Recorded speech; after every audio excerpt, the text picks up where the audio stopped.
Body mass indeksi gayet iyi. Boy kilo ile ilgili hiçbir sıkıntı olmadığı halde ne var? İnanılmaz bir boyun yapısı var.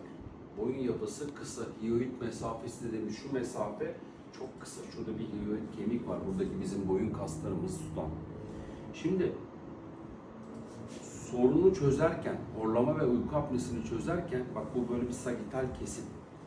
Şimdi burunda bazı sorunlar var. Burundaki sorunları çözmemiz gerekiyor. Evet, bu cepte. Ama biz buradaki sorunu çözsek de nerede sorun? Burada. Büyük dil ve dil kökünde. Biraz damakta da problem var.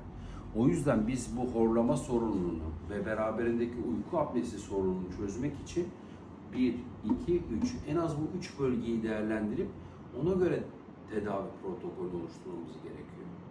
Şimdi uyku testi sonucuna göre değerlerini ölçsek muhtemelen orta ya da yüksek dereceli uyku apnesi çıkabilir. Bu tür uyku apnesi düzeyi olan hastalarda aslında eğer dilde ve dil kökünde sorun varsa asıl tedavi maske tedavisidir.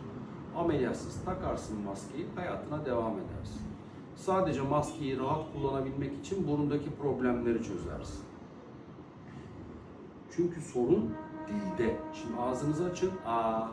Şimdi eşiniz ağzını açtığında, aa, bak ben açtığımda küçük dilim, yumuşak damağım, her yer gözüküyor.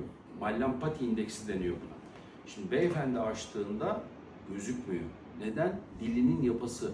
Bu genetik özelliği onun, morfolojik yapısı. Bu anneden babadan geçen genetik özellikler. Şimdi biz burada çözmemiz gereken sorun sosyal açıdan horlama ama tıbbi açıdan uyku apnesi. O yüzden yorgun gözüküyorsun. O yüzden sabahları yorgun kalkıyorsun. Gün içinde yorgunluk hissediyorsun, halsizlik hissediyorsun. Bunların altında yatan neden işte bu uyku apnesi.